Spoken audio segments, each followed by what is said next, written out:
So something is going on in the country right now.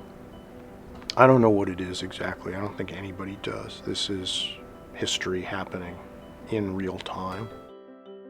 There are hard-hit communities all over the country who suffer simultaneously from unconscionable levels of violence, unconscionable levels of incarceration and criminal justice intrusion, and from deeply broken relationships between the citizens in those communities and law enforcement.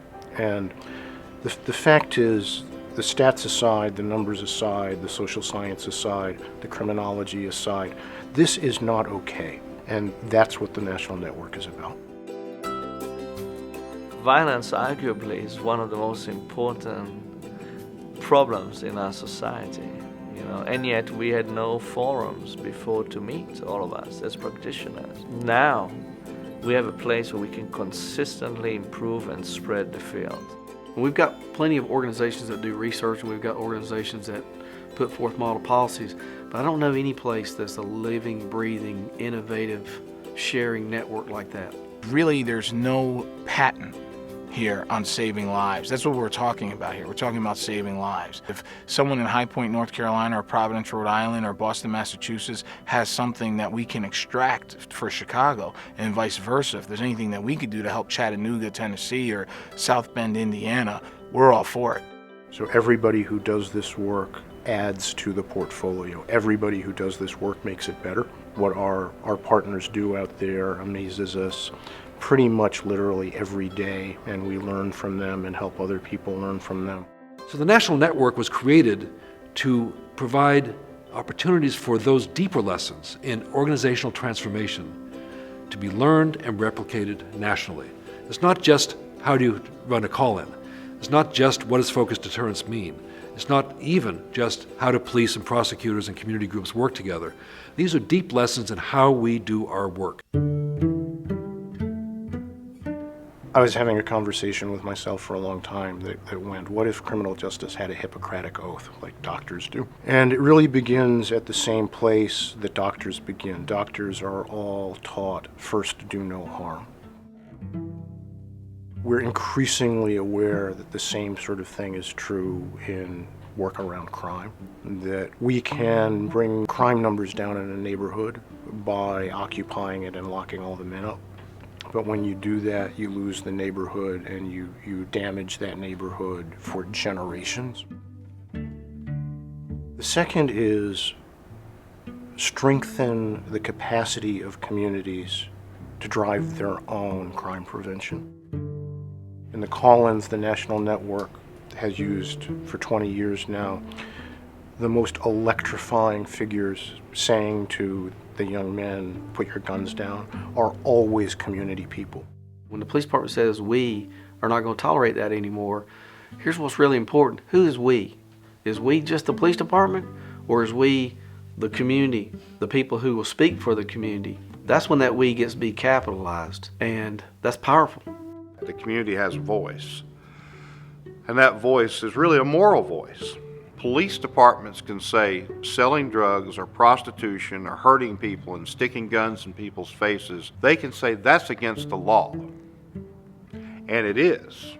The community can say yes, against the law, but it's also just wrong, and we're not going to accept it. It is such a big voice.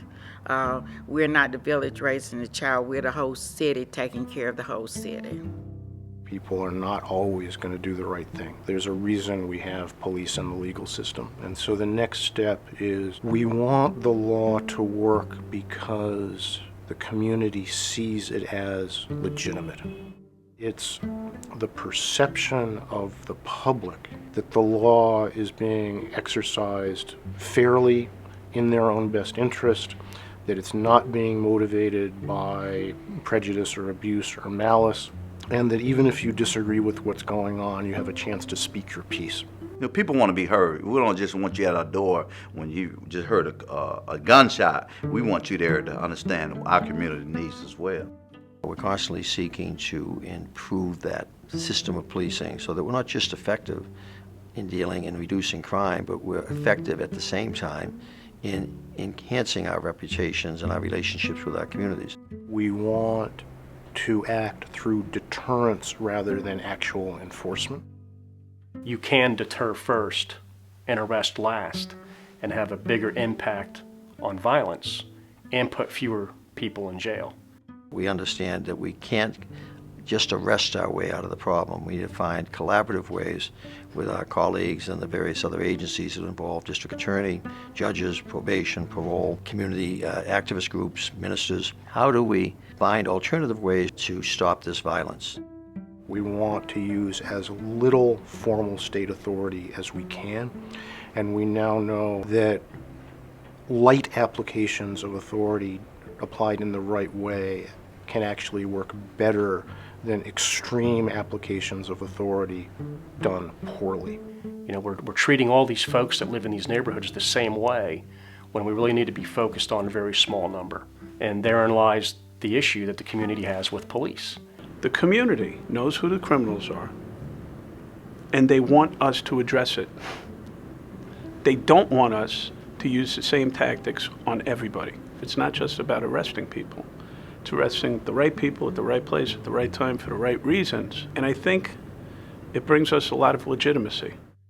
On the ground, what really sets our work apart is that we've learned to focus on a tiny, tiny special population, that in the most dangerous places, it's about 1% of the young men that really drive things.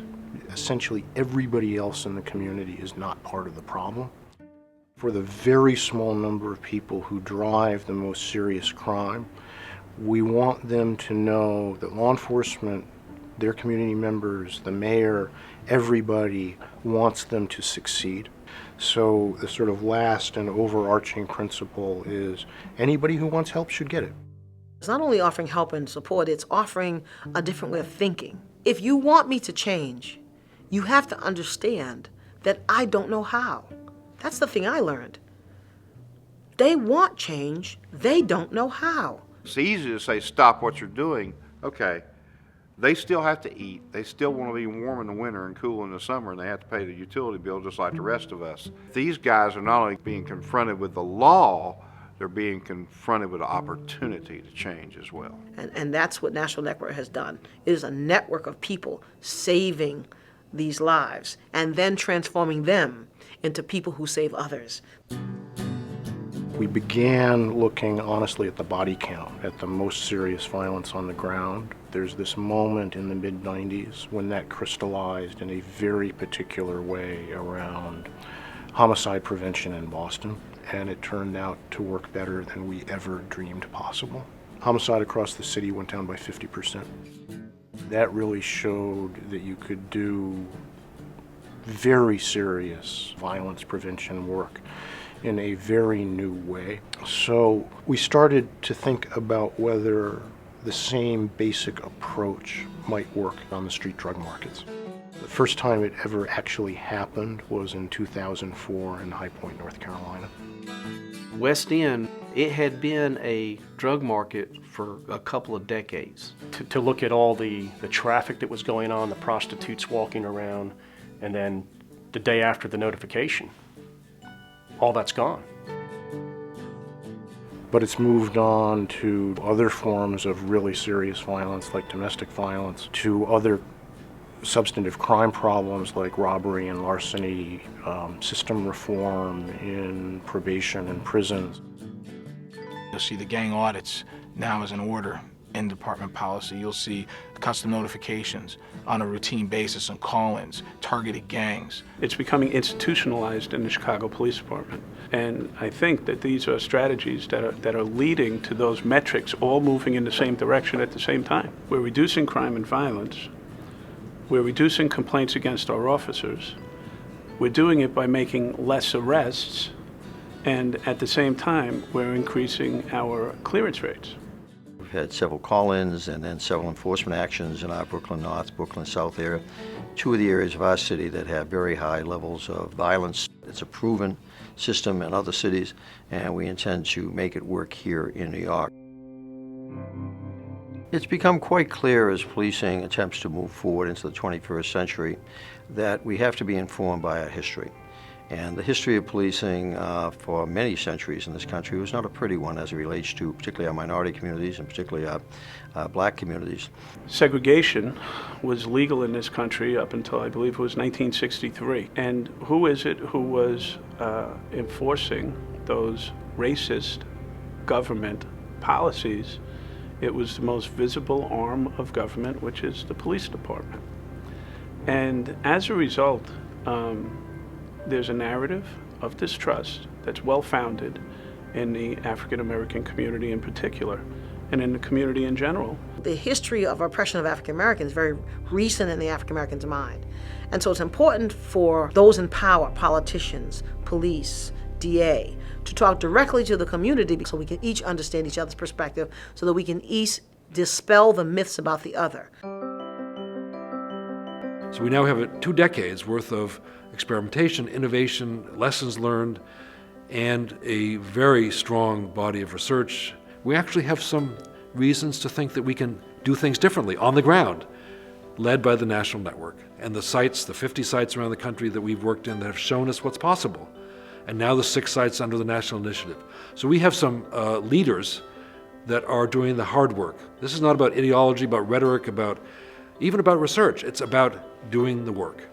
The place we're in now is not about skepticism. In a lot of ways, that pendulum has swung. What people need now is the guidance and the resources with which to do the work. Anybody can have an idea. Until something comes of that, until real work gets done by real people in real places, it doesn't matter. Let's talk about right now. Let's talk about what's happening in our community right now. You know, if we get this thing right, people live. You know, the stakes are very high. If we get it wrong, people could die. You know, but the opportunity to get people on the same page so that lives can be saved is worth going after. It's worth looking at hard. It's worth the effort. I can't tell you where I would be without the National Network. What it offers up is hope for people like myself who've walked those streets alone, trying to save people, and now knowing I'm no longer alone. When we first started the work in '97, people said to us, well, we're not Boston. Well, then we were able to do the work and we were successful. And then other agencies come here and say, well, we're not High Point. And then they bring it back and it works. And I think the biggest message we get from all of this is that it doesn't matter where you're from. The national network strategies work anywhere that people are willing to take the time to understand it, work with National Network, and do the work.